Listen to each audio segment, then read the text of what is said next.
What do you mean the customer was charged twice for the same night? 42-year-old CEO Marcus Teller leaned back in his desk chair, eyebrows tight, heart thudding. He held the printed complaint in his hands, one of dozens that had come in over the past 2 months, but this one stuck.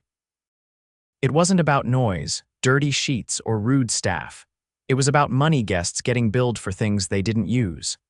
One even claimed they were told to take it up with corporate when they complained at the front desk. That reply stung. Marcus had built this hotel chain from a 2-story roadside inn into a 20-location boutique hotel brand across 5 states. He had slept in the rooms.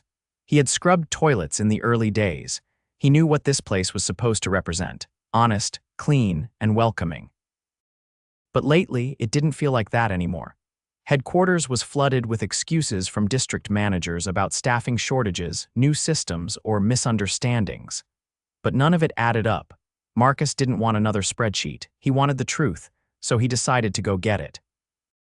He picked one of their mid-size locations in Cincinnati Hotel 14. Not flagship, not struggling, just average. He'd never personally met anyone on staff there. The hotel had gone through 3 different managers in the past year. The current manager, someone named Kyle, had been in place just under 6 months. Marcus had only seen his face once on a staff-wide Zoom call where Kyle kept his camera off. Perfect. He grew out his beard, dyed it darker, traded his suit for cargo pants and a blue Henley. He booked a room online under the name David Henson. He even used a prepaid card. He wanted to be invisible. The hotel lobby was modern, with a fake wood front desk, a few potted plants, and a stale citrus scent. The young woman behind the counter barely looked up when he approached. "Checking in?" she asked without a smile. "Yeah, David Henson, one night," she typed, barely glancing at him. ID and card. He handed both over. She slid a form across. "Please sign here. There's a $50 deposit. It'll fall off in 3 to 5 business days. Breakfast ends at 10. Elevators to your right." He took the keycard and headed up. No welcome, no warmth, not even eye contact. His room, 312, was clean but bland, beige everything. The remote was sticky. The minibar was half-stocked.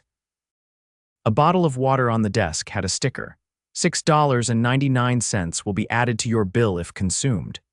He sat on the edge of the bed, exhaled, and opened his laptop.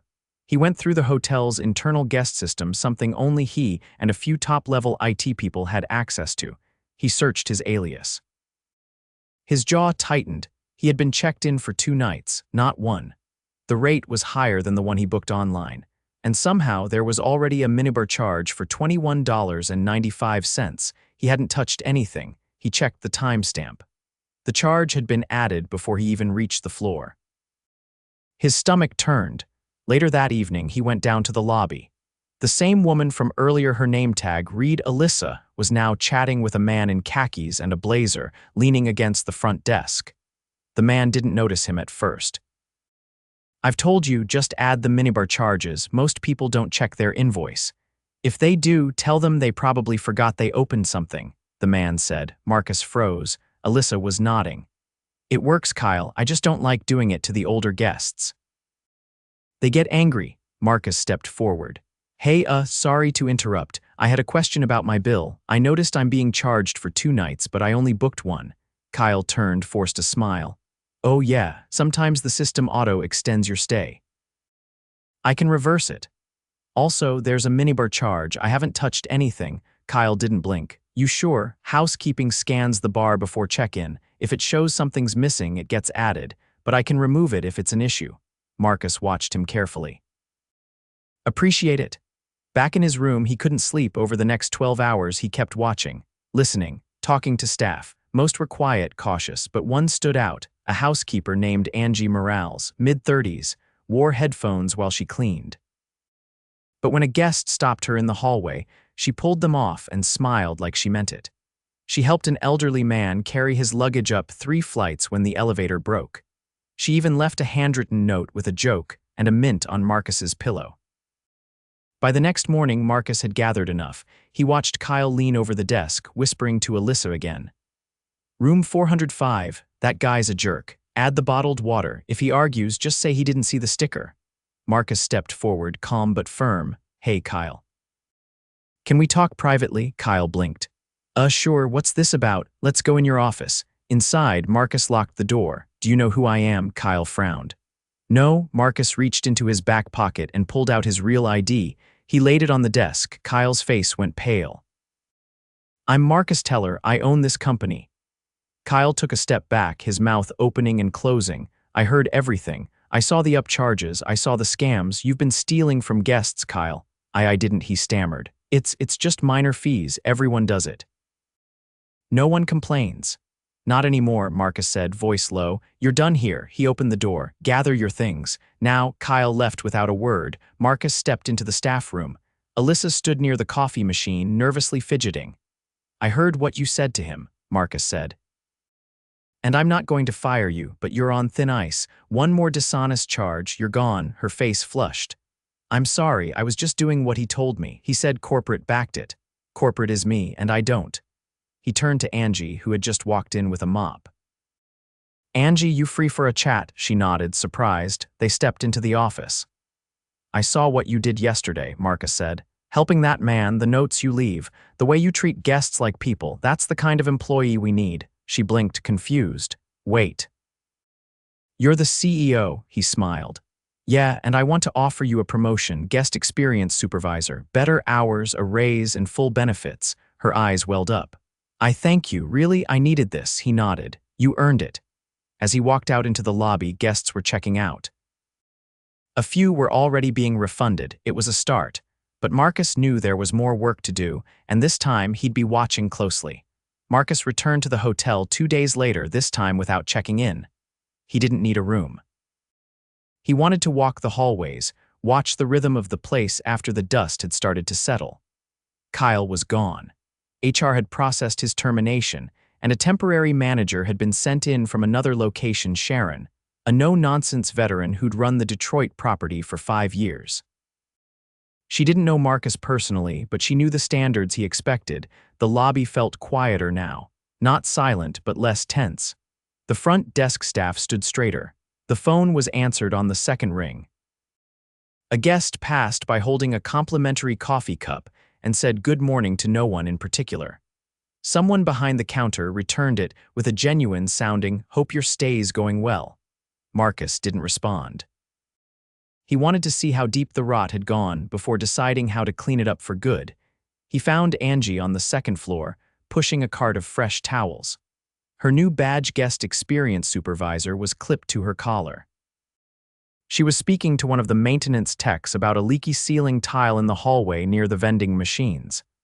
They said it's just condensation from the HVAC, the tech said, adjusting his tool belt. But I think it's something else. You see the yellow in the paint?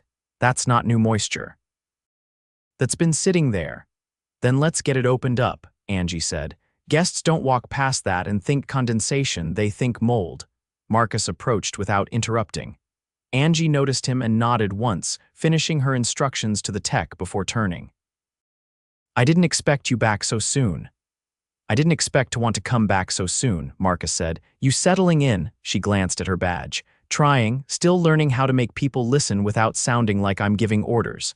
You're not giving orders, Marcus said. You're setting a tone. She looked at him carefully.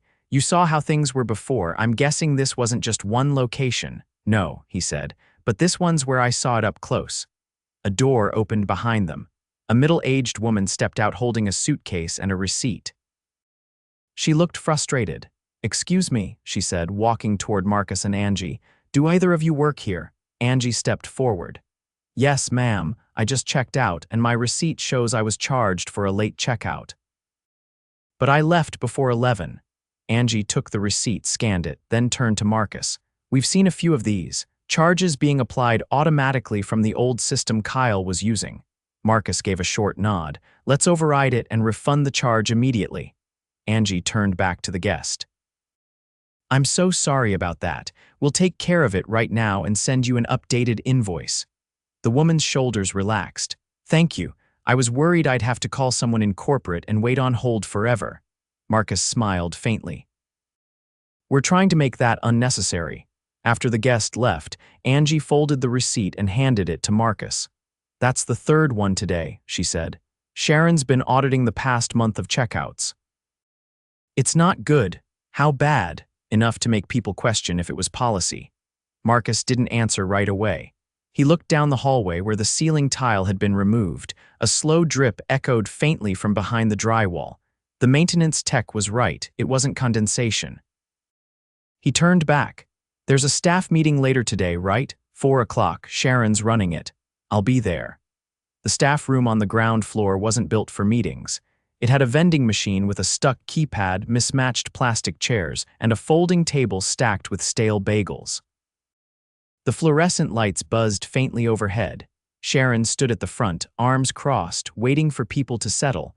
Marcus stood quietly in the corner, observing. Sharon cleared her throat. Thanks for showing up on time. I'll keep it short. We've begun reviewing past billing practices, and we're finding discrepancies.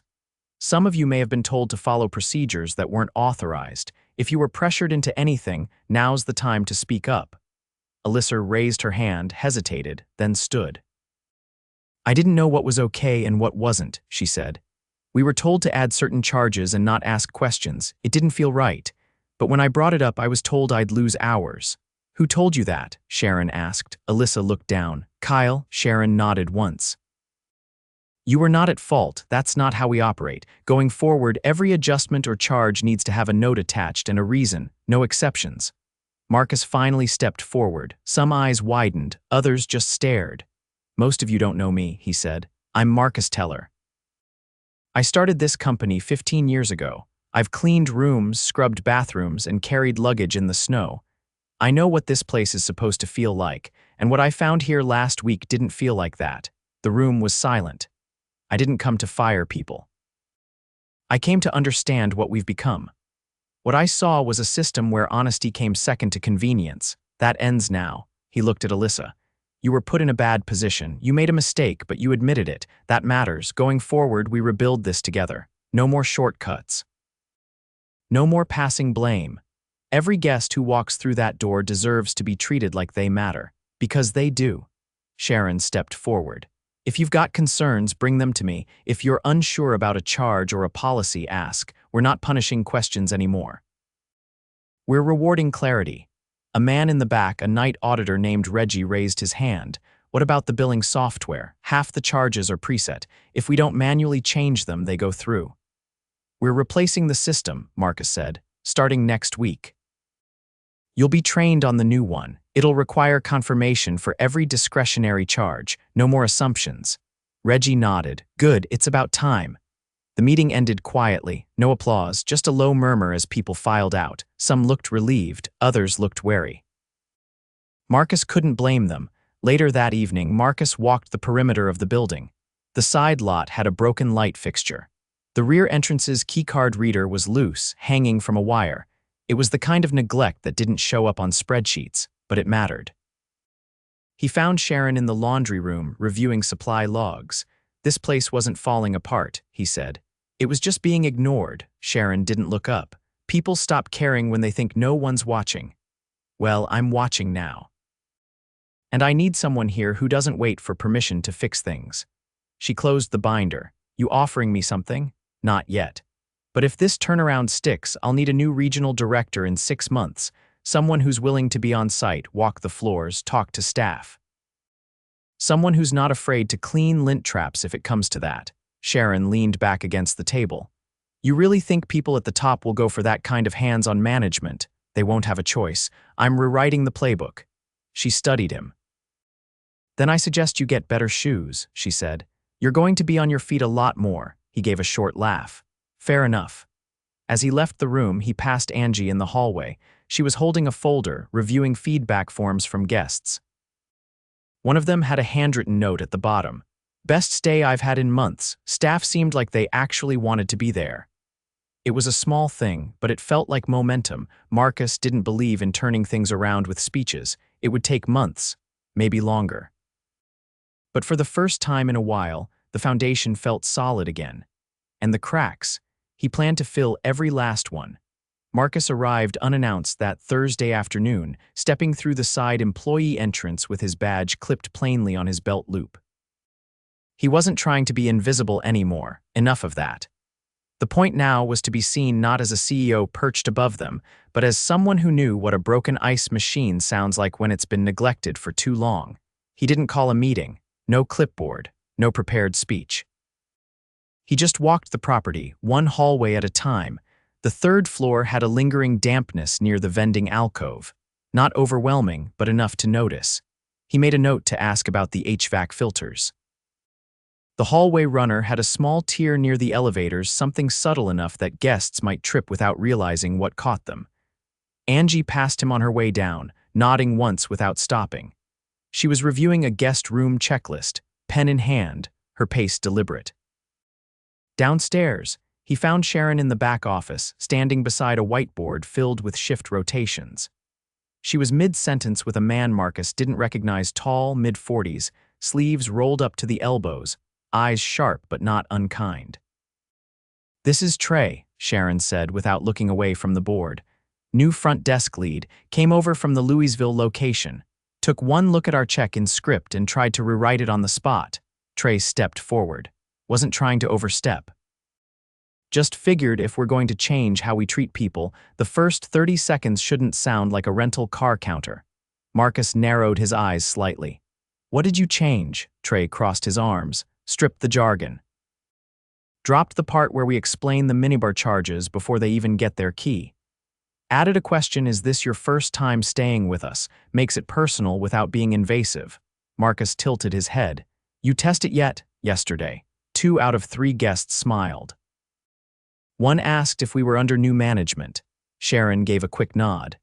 "He's not wrong. The old script was defensive, made people brace for a problem." Marcus turned to Trey. "Keep refining it. Track reactions. I want actual numbers by next week. Not guesses." Trey gave a short nod and stepped aside. Through the door, Marcus saw a woman in a navy blazer arguing quietly with a younger employee near the lobby printer. Her voice was low but tense, and the desk clerk's posture was shrinking by the second. Marcus moved closer. "I'm not taking the fall for a system error," the woman said. "That charge was cleared. I approved it myself." The clerk looked down. "I just followed the note in the file. It said not to remove anything without manager sign-off." Marcus stepped between them before the conversation escalated. "Problem?" The woman turned. Her badge read Lisa Assistant Manager. She straightened slightly. "Just a misunderstanding. There was a flagged charge from last week. I already reviewed it, but the system didn't update." Marcus turned to the clerk. "What's your name?" "Caleb," the young man said. "Caleb, were you trained to override charges without manager approval?" "No, we're told not to touch them unless it's a clear error." Marcus looked back at Lisa. "You said you approved the removal. Where?" "It was verbal," she said. "To the night shift. You work nights." "No." "But I spoke with Reggie about it." Marcus nodded once. "Let's go find Reggie." Lisa hesitated, then followed. They found Reggie in the back office, scrolling through transaction logs on a second-hand monitor. He didn't look up. "Reggie," Marcus said. "Did Lisa approve the charge removal from room 212 last Thursday?" Reggie turned slowly. "No, she said she'd look into it, but I never got a final call." Marcus turned back to Lisa. "So it wasn't approved," she folded her arms. "It was a judgment call. The guest was escalating." "I didn't want to fight at the desk." "That's not what you said 2 minutes ago." Lisa's mouth tightened. Marcus gestured toward the door. "Let's step outside." They stood near the loading dock, out of earshot. "I don't care about saving face," Marcus said. "I care about the truth. You gave a directive without documenting it. Then you blamed a desk clerk when it backfired." "I've been here longer than most of that team," Lisa said. "I've had to clean up messes that Kyle left behind. I'm trying to hold this place together." "You don't hold anything together by lying to your team," her jaw flexed. "I didn't lie. You didn't tell the truth. That's the same thing to them." She looked away. "I'm not firing you," Marcus said, "but you're stepping down from assistant manager. Effective immediately." Her eyes widened. "You're demoting me. I'm giving you a choice. Take a step back, rebuild trust, or walk." She didn't respond for a long moment. Then she nodded once sharp, reluctant, and walked back inside. Marcus didn't follow. He turned and saw Angie standing at the corner of the hallway, arms crossed. "She's not the only one who got used to bending rules," she said. "There's more. People who learn to work around the system because the system never worked for them." "I know," Marcus said. I'm not looking for perfection, just honesty. Angie nodded slowly. Then we've got a shot. Later that evening, Marcus sat in the break room with Trey and Sharon, reviewing the first draft of a revised training packet. It was thin bare bones, but it had the right tone, less about control. More about clarity. Trey pointed to a section on guest disputes. We should add a line about tone of voice, not just stay calm, something about listening first. Most guests don't want a refund. They want to feel heard, Sharon added, and we need a section for staff to flag policies that don't make sense. Anonymous, no retaliation. Marcus circled both points. Build them in. Outside, the lobby had quieted. A few guests lingered near the fireplace, sipping tea. The front desk ran smooth, no raised voices, no tension in shoulders. Caleb was manning the desk, posture steady, eyes alert. Marcus watched from the hallway for a moment, then stepped outside into the night air. The breeze carried the scent of concrete and something faintly floral from the planters near the entrance. He pulled out his phone and opened a blank note. Phase 2, he typed. System-wide audit. 1 location per week. Surprise visits only. No warnings. He paused, then added, look for the quiet ones. They always see the cracks first. He locked the screen and slipped it back into his jacket. The hotel wasn't fixed, not yet, but it had stopped pretending everything was fine. And sometimes, that was the first honest step toward something better. The following Monday, Marcus sat through a finance meeting at headquarters, but his mind drifted. The numbers meant something, but not everything. The spreadsheets didn't show the weight in people's shoulders, the hesitation in a front desk clerk's voice, or the time it took to convince a guest their complaint wasn't being ignored. Those things had no cell in the budget, but they cost the company all the same. He pushed back from the table before the meeting ended and left without a word. The others didn't stop him. By now, they knew when he was done listening. By the time he arrived back at Hotel 14, Sharon was walking the perimeter with a clipboard and a maintenance tech. She paused near the garbage area, where someone had painted over graffiti too hastily, leaving a dull gray smear on the brick. Marcus joined them without being invited. The spotters from corporate are coming this week, Sharon said, eyes on the wall. If they see this, it's going in the report. They'll see worse if they look closely, Marcus said. But that's the point. She handed the clipboard to the tech and turned. I told Trey to start holding peer reviews. One desk agent watches another's check-in and gives feedback. No managers involved, just the team holding itself accountable. How's it going? Awkward, she said. But honest. Someone finally told Alyssa she talks too fast when she's nervous. Marcus didn't answer. They both knew Alyssa had been walking a thin line. Inside, the lobby had a new scent. Not artificial citrus, something subtle lavender or maybe eucalyptus. The front desk had a small chalkboard on the counter. Welcome back to those who have been here before. Welcome home if it's your first time. He didn't ask who came up with the message. He didn't need to. He found Angie in the service hallway near storage, sorting linens. She looked up. I didn't think you were coming back this soon. I'm not here to check, he said. I'm here to close the loop. She stepped aside to let a cart pass. You mean the loop you opened when you walked in as someone else? I mean the one I created when I stopped coming in at all. She leaned against the shelf. So what now? Marcus pulled a folded memo from his jacket. We're launching a full policy reset across every property. Every existing fee structure is under review. No more automatic charges. Every minibar, every late checkout, every incidental, it all has to be consented to directly.